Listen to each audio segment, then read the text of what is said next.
In the words of Doctor Strange from Infinity War, we're in the endgame now. Following Halloween 4, the return of Michael Myers' success, Mustafa Akkad decided he wanted to rush the next one into production the following year. We've got to have money.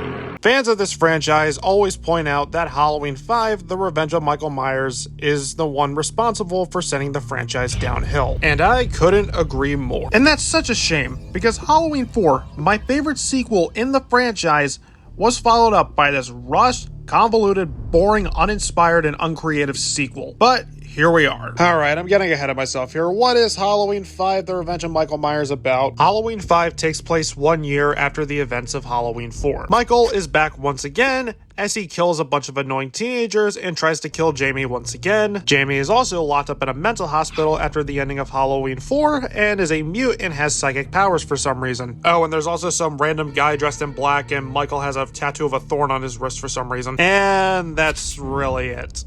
Nothing else happens in this movie. Before I start ripping this movie to shreds, I'm gonna get my only two positives out of the way, and that's Donald Pleasence and Danielle Harris. Even though these two were given shit material, they do a great job as always. And that's really it. Let's start ripping this movie to shreds, ladies and gentlemen. First things first, Halloween 5 shits all over Halloween 4's great ending. Halloween 4 ended with Michael dying and Jamie inheriting her uncle's murderous ways. Why didn't they just run with that? Hell, Danielle Harris even wanted Jamie to become the next killer. But of course, she's not the killer. Instead, she's just some psychic mute. Oh, and it turns out Jamie didn't kill her foster mom? Oh no, Jamie's foster mom is alive and well. Even though at the end of the last movie, we saw Jamie covered head to toe in her blood. The evil wasn't passed on to Jamie. Oh no, Michael just possessed her or something. Gee, thanks for squandering this great opportunity, you fucking morons. Oh, and here's a pretty good question. If Jamie tried to kill her foster mom, why the hell would they still treat her like a daughter and still send their love?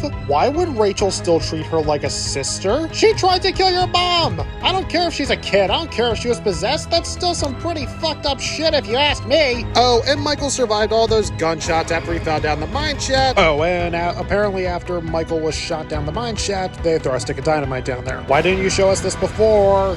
And he floats down a river and crashes at some old guy's house for an entire year. Also, for some reason, Michael's mask is different. We cut from stock footage to Michael wearing his Halloween 4 mask, and then when he floats down the river, he's wearing a completely different mask. Say what you want to about Michael's mask in Halloween 4, but at least the mask change made sense. He just steals another mask. I've always liked that mask just because it's simple and you never see Michael's eyes. For some odd reason, Michael now looks like Nicolas Cage. Not only does his mask look different, but his house looks different too. We went from this normal looking house to this gothic mansion. What the fuck happened? The new characters introduced in this movie all suck. They're either useless or just fucking annoying. Of course, the biggest examples are the two dumbass comic relief cops who have their own goofy soundtrack. It's what we're here for. Rescue cats. Find dogs. That's a job. And we love it. Why do we have comic relief in a Halloween movie? What is the point of these morons? And then there's Tina. Oh God, Tina. Tina is quite possibly the worst character in the original series, and it sucks Rachel was killed off and replaced with her. Everything Rachel was, Tina is not. You see, Rachel was actually likable. Tina is an obnoxious, moronic, selfish bitch who never shuts the fuck up. The scene alone that cements this point is when Jamie is trying to get Tina to stay with her so Michael doesn't kill her. And what does Tina do? She tells Jamie and Dr. Loomis fuck you and goes out and parties with her dumbass friends. And for some reason, the director of this movie decided, hey, instead of following, Jamie, let's just follow Tina through most of the movie and make her the main character. That is one of the stupidest fucking things I've ever heard in this series. Why the hell would anybody want to follow and root for this moronic bitch? The older established characters are just completely screwed over in this movie. They're either completely sidelined in favor of the newer characters, or their personalities are just completely altered. Like I said in the beginning, Jamie is a mute through most of this movie, and then all of a sudden at the very end she can talk.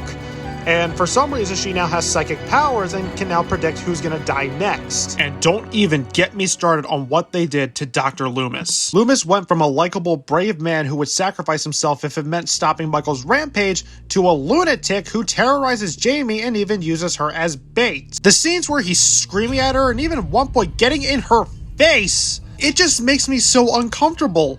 This is not Dr. Loomis. This is just some lunatic, creepy old man. Even Donald Pleasance went on record saying he hated what they did with his character in this movie. And then, of course, you have a great character like Rachel, who is killed off in favor of an awful character like Tina. None of the kills or the score in this movie are memorable. This movie is not scary and has no atmosphere or tension to speak of. There are 4 fucking fake outs in a row in this movie, and after a while they get very old and you don't care if Michael shows up or not. Hell, one fake out involves kittens. Sure, why not? I mean, this movie sucks, but at least the cats are adorable. Speaking of things that aren't scary, Michael is not scary. Say what you want to about his look in the last movie, at least he was really fucking intimidating and brutal. There's barely anything memorable about Don Shank's Michael. The only memorable thing I can think of is when he removes his mask at the end and cries. Really? We're having the embodiment of evil cry. Wow, so scary. There are so many parts of this movie that are just dedicated to setting up Halloween 6. Michael all of a sudden has a tattoo of a thorn on his wrist, and it's everywhere in this movie. There's this mysterious guy in black who keeps walking around, and then at the very end of the movie busts Michael out of jail. In fact, the director of this movie, who clearly didn't care, had no intention of making a sequel and just threw these elements in just for the hell of it so someone else can explain it. In conclusion, folks,